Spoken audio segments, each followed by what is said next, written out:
Bonjour à tous et j'espère que vous allez bien. Bienvenue pour une vidéo où on va parler un peu d'actu et beaucoup de market. Parce que vous voyez tous que le marché y flanche. C'est à peu près, j'ai à peu près eu le bon timing. Mais on voit tous que le marché y flanche. Mais la question c'est jusqu'où? Jusqu'où on va aller? Et on revoit les mêmes mouvements de manipulation qu'on avait vus quand le BTC il était dans les 30, 35 jusqu'à descendre avant de remonter. Donc là, c'est bien, hein, c'est l'impression de faire un remake de ce que j'avais fait sur Polka France il y a 3 ou 4 mois. Donc je vous emmène sur mon PC, je vous montre ça et c'est parti. Donc j'avais fait une vidéo sur Polka France, c'était le 23 mai, hein, c'est en fait je vais faire un remake hein, puisque je vais faire exactement la même chose puisque on est dans la baisse et là ça y est, il commence à y avoir un petit peu de peur.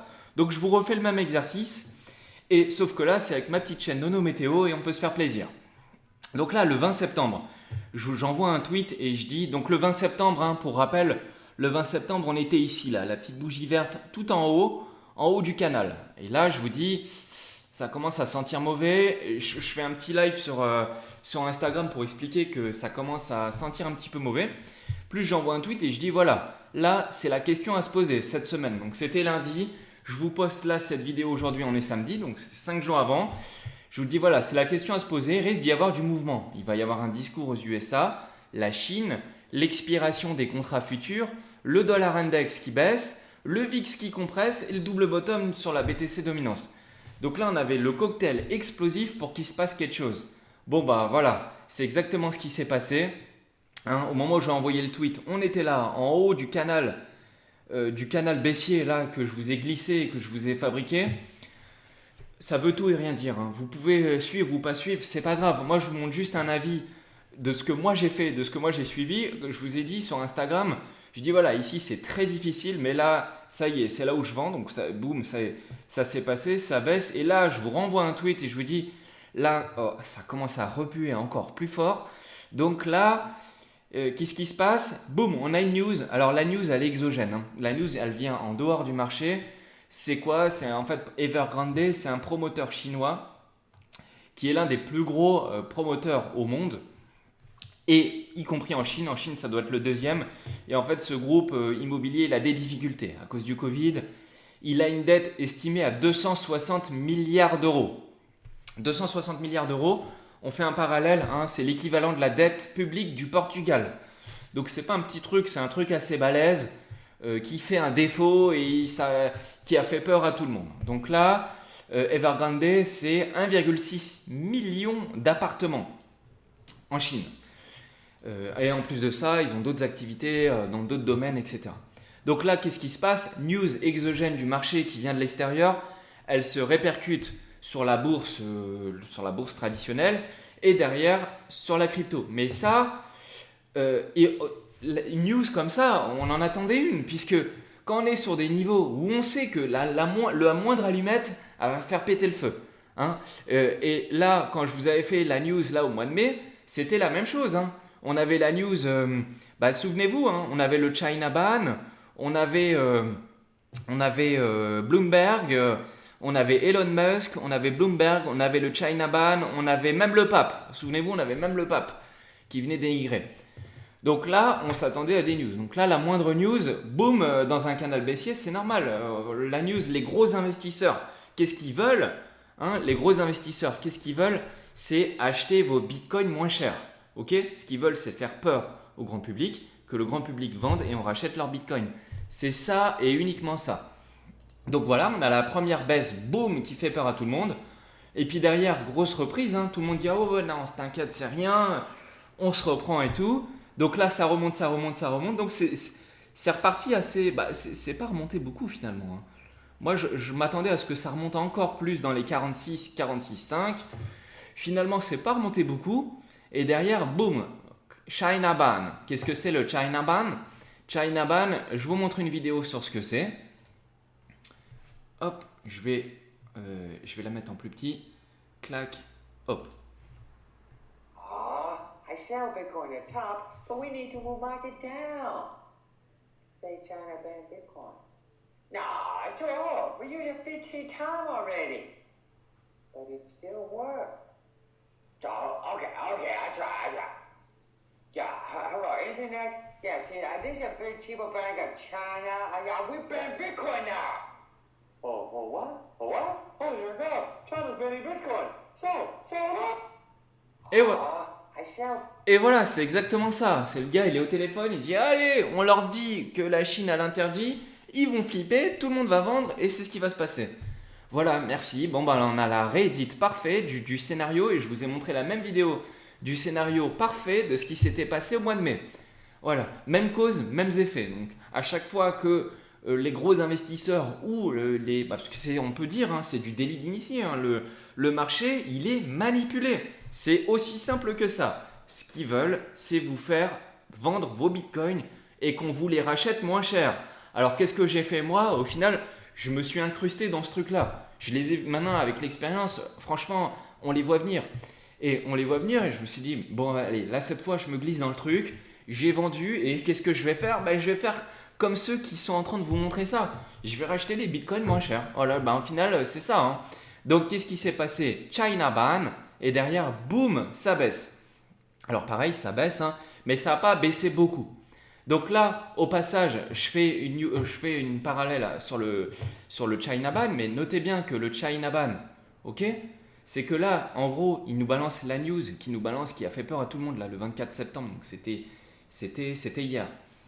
La news qui nous balance, mais en fait, la news qui nous balance, c'est la même qu'on a eue au mois de mai. Hein. Il n'y a rien de nouveau. C'est exactement celle qu'on a eue au mois de mai. Donc, le minage des crypto-monnaies, c'est interdit en Chine. Ok, on le savait déjà. Les ICO, c'est interdit en Chine. Ok, on le savait déjà.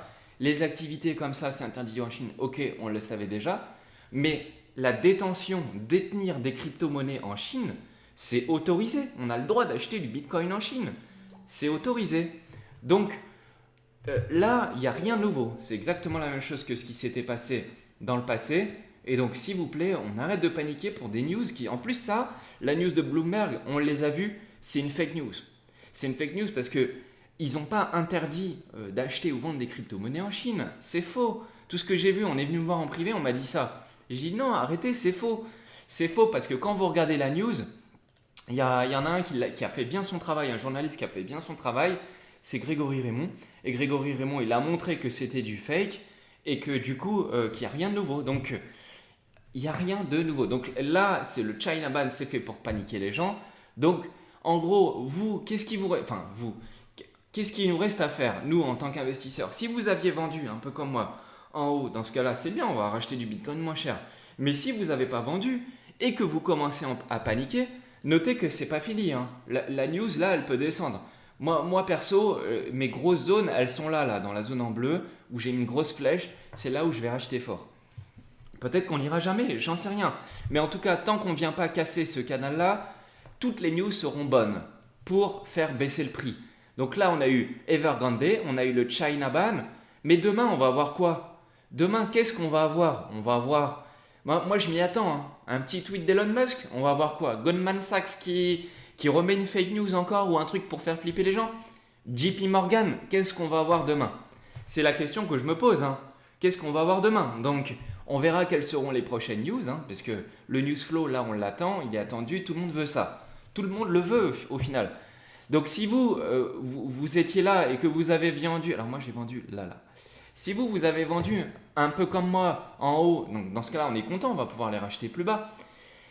Mais si vous ne les avez pas vendus, vous êtes en train de subir. Et dans ce cas-là, moi, je vous conseille pas de les vendre parce que c'est ce qu'ils veulent. Ils veulent vous faire vendre vos bitcoins. Sauf que là, c'est trop tard. Vous arrivez à la fin où moi, j'ai déjà commencé à racheter un petit peu là sur la première zone bleue. Je vais racheter un petit peu je vais racheter même fortement sur la deuxième zone bleue. Mais si vous avez rien vendu, ça, c'est pas le moment de les vendre, puisque eux, ce qu'ils veulent, c'est vous faire vendre. Donc, si vous vendez, au final, vous rentrez dans le jeu des investisseurs qui veulent vous faire vendre vos bitcoins. Donc, je vous dis, calm down, il va rien se passer de plus qu'une zone là. Après, si vraiment ça part en sucette et que ça descend très bas, hein, là, en dessous des 28, là, je vous refais une vidéo et je vous dis, là, ça pue grave, mais grave. Hein. C'est-à-dire que là, bear market possible et tout. Et dans ce cas-là, on peut imaginer vos prix, là, le prix de vos jetons divisé par 5, divisé par 8. Tout à fait possible. Mais là, on n'y est pas. Et pour moi, on est loin d'y aller. Et franchement, ce n'est pas prévu du tout. Là, ce qu'ils veulent, c'est juste obtenir une zone pas chère. D'ailleurs, c'est étonnant, on n'a pas encore eu Elon Musk, hein, je m'y attends, on verra bien. Mais en tout cas, si on arrive à avoir cette zone-là, ça sera cool. Si on arrive à avoir celle d'en dessous encore à 34 000, alors là, c'est du bonus, hein. Franchement, c'est du bonus.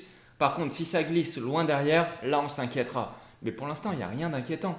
Donc moi, j'ai fait un sondage où je demande aux gens quel est votre sentiment sur le crypto market. Confiant, indécis, peur ou aucun sentiment. Et là, on me dit, ouais, je suis confiant. Bon, bah c'est bien. Si le public... Alors, l'échantillon représentatif, il y a 290 votes. Et en plus, c'est ma communauté, ils sont... Je sais que vous êtes un peu plus intelligents que les autres. Mais quand même, si vous êtes confiant, et là, il y a un gars qui m'a vu, il commence à me connaître, Grey Awesome. Je crois que plus on est confiant et plus ça va dumper. On a peur alors, hein. Et oui, évidemment, et il a raison. Donc là, personne n'a peur, donc c'est bien. Si personne n'a peur, on va y aller et on va venir vous faire peur. Donc le sondage que j'ai fait là, vous inquiétez pas, je vous le ressortirai quelques jours plus tard ou quelques semaines plus tard. Mais on maintient le cap, hein. La pluie, on y est toujours plus que jamais et on la lâche pas. On la lâche pas parce que les investisseurs, ils ont prévu ça depuis ici. Et c'est depuis ici où je vous mets la pluie. Donc on aura peut-être la dernière, moi j'attends la dernière vague, hein. Il n'y aura pas plus que ça. Enfin, j'en sais rien de ce qui va se passer, mais en tout cas, moi j'estime qu'il n'y aura pas plus que ça. Et de toute façon, en vendant ici et en rachetant ici et ici, j'aurai lissé largement mon risque et j'aurai plus rien à perdre. Même si on descend en dessous, derrière en mode long terme, je serai tranquille. Et de toute façon, à chaque fois qu'on va descendre, et ben à chaque fois je vais racheter. Donc, s'il vous plaît, paniquez pas. Vous voyez, quand je vois ça, s'il vous plaît, c'est de la panique inutile. Calm down. Et je vois que le Crypto Fear and Greed, il est dans la fear, mais il n'est pas encore dans les 10-15 là. Et on attend ça, dans les 10-15. Et quand tout le monde flippera, amen, merci, là, on pourra repartir dans l'autre sens. Tout le monde sera liquidé. En plus de ça, on a eu la clôture des futurs. Donc là, les gens, ils ont récupéré leur Bitcoin et ils ne savent pas ce qu'ils vont en faire pour l'instant. Ils ont récupéré leur Bitcoin, ils ne savent pas ce qu'ils vont en faire. Et pour le China Ban, s'il vous plaît, hein, quand on dit China Ban, s'il vous plaît, qui sont les plus gros holders de Bitcoin au monde? Le premier, c'est Grayscale et le deuxième, c'est le gouvernement chinois. Ok, donc s'il vous plaît, arrêtez de dire China Ban. Le gouvernement chinois, c'est lui qui a le deuxième plus gros détenteur de Bitcoin. Ils en ont plus de 10 milliards de dollars. Donc de dire que China Ban, ok, c'est juste pour vous faire peur. Alors, petit bémol là-dessus, il y a quelqu'un qui est très intelligent qui s'appelle Obi-Wan. Il m'a dit, attends, fais gaffe, Nono, ce que tu dis. En fait, les bitcoins là, qui détiennent les Chinois, le gouvernement chinois, ils ne les ont pas achetés. En fait, ils ont saisi une grosse arnaque pour 194 000 bitcoins à l'époque. Hein. En fait, ils les ont saisis et ils les ont gardés. Mais ils ne les ont pas vendus. Donc le gouvernement chinois... oui, peut-être qu'il n'a pas acheté les bitcoins, mais il ne les a pas vendus non plus. Donc le gouvernement chinois, il hold, c'est un holder. Donc s'il vous plaît, si vous n'avez pas vendu le top, c'est trop tard maintenant. Là, vous avez plus de risques de vous faire démonter que de risques de gagner pour acheter plus bas. Après, faites ce que vous voulez. Hein. Moi, je vous parle de ce que moi je fais et de ce que je ferai dans cet état de cause. Ça m'est déjà arrivé plusieurs fois ces situations-là et maintenant on commence à les connaître. Donc s'il vous plaît, voilà. S'il vous plaît, moi, si j'ai un message à vous faire passer, no panique. On est des hodlers, on est des BTC maximalistes, on croit aux crypto, on hold et on attend. Là, maintenant, c'est mort. Quand je vous avais mis ça, c'était là qu'il fallait réagir. Là, on est potentiellement sur la fin de ça. Donc, si on est sur la fin de ça, par contre, moi, je le changerai que quand, pour moi, la probabilité, elle s'inverse dans l'autre sens. Alors, ça ne voudra pas dire que tout de suite, ça va remonter, hein, mais ce que je vous remonte que quand la probabilité de prix a plus de chances de monter que de descendre, dans ce cas-là, je vous mets un soleil. Pour l'instant, je maintiens, je persiste et je signe. J'aurais pu vous présenter un scénario qui se serait planté et si je me serais planté, bah, je l'aurais changé en cours de route en cas d'invalidation. Pour l'instant, c'est validé, c'est plus que validé. Hein. C'est même plus, vous maintenant, les targets, vous les avez. À vous de voir comment vous voulez vous organiser par rapport à ça. Mais en tout cas, c'est la chaîne à Nono. Donc Nono, il a donné son avis. Et je ne ferai pas la girouette. Hein. Je tiens jusqu'au bout. Mon avis tiendra jusqu'au bout. Et si je me suis planté, eh ben, j'assumerai que je me suis planté. Je dirais, mea culpa, je me suis planté. Mais pour l'instant, le scénario, il est parfait. moi, j'ai plus rien à perdre. Donc j'espère que ça vous plaît. Si ça vous plaît ce genre de vidéo, pouce, pouce, pouce. Et s'il vous plaît, abonnez-vous parce que j'ai plein de vues, mais 0 abonnés. Donc ça serait sympa. Je vous dis à bientôt et ciao à la prochaine.